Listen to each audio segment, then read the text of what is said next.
সুন্দর জামা তুমি কই পেলে? তোর লালু মামার ওখান থেকে কিনে এনেছি।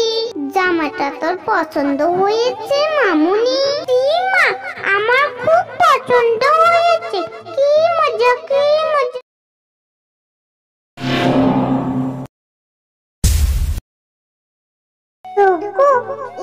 না এসে পড়লো, সবাই শপিং করতে যাচ্ছে। চলো না আমরাও যাই শপিং করতে।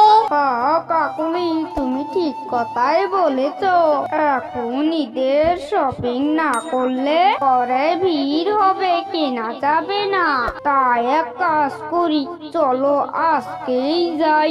ঠিক আছে যোগ্য, আমি তাহলে রেডি হয়ে আসছি।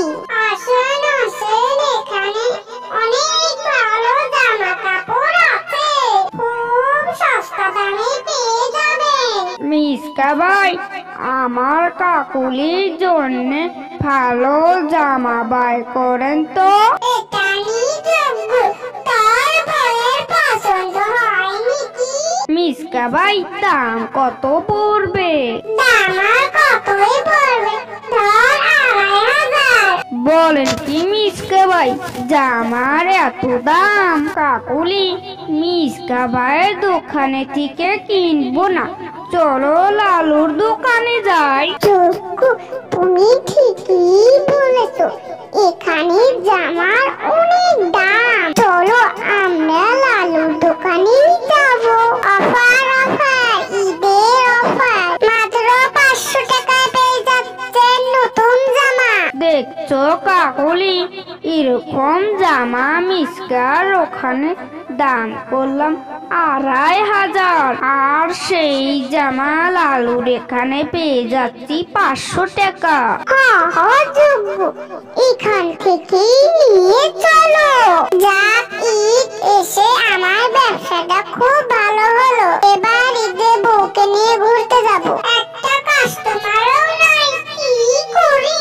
যোগ্য আর কাকুলি এসেছিল, তাও আবার লালু দোকান থেকে জামা কাপড় নিয়ে গেল। এবার ঈদে আমার ব্যবসাটা ভালো হলো না।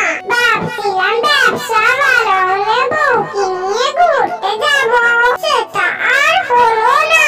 কি করব, কপালে যেটা লেখা ছিল সেটাই হবে। লালু দাদা, লালু দাদা, আমার ছানার জন্য জামা দেও তো। বেশ ভালো কথা, দাঁড়াও এক্ষুনি দিচ্ছি। কত দিতে হবে লালু দাদা? চিন্তা করো না টুনি বোন, মাত্র ২০০ টাকা। ঠিক আছে লালু, তাহলে তুমি থাকো, আমি আসি। এই জামাটাকে দেখে আমার ছানা খুব খুশি হবে। মা, মা, এত সুন্দর জামা তুমি কই পেলে? তোর লালু মামার ওখান থেকে কিনে এনেছি। জামাটা তোর পছন্দ হয়েছে মামুনি? মা, আমার খুব পছন্দ হয়েছে। কি মজা, কি মজা। এবার ঈদের মধ্যে আমি নতুন জামা পরবো। কি মজা, কি মজা। মা, মা, আমি তাহলে টুম্পার সাথে খেলতে গেলাম। যাও মামুনি, জলদি করে খেলে ফিরে এসো। যাক তাও, এইবার ঈদের কেনাকাটা শেষ হলো। টোনা বেঁচে থাকলে কতই না ভালো হতো। টোনা, টোনা, তুমি আমাকে ছেড়ে কোথায় চলে গেলে? আজ তোমার কথা আমার ভীষণ মনে পড়ছে। Hi guys, I am Ajida. I hope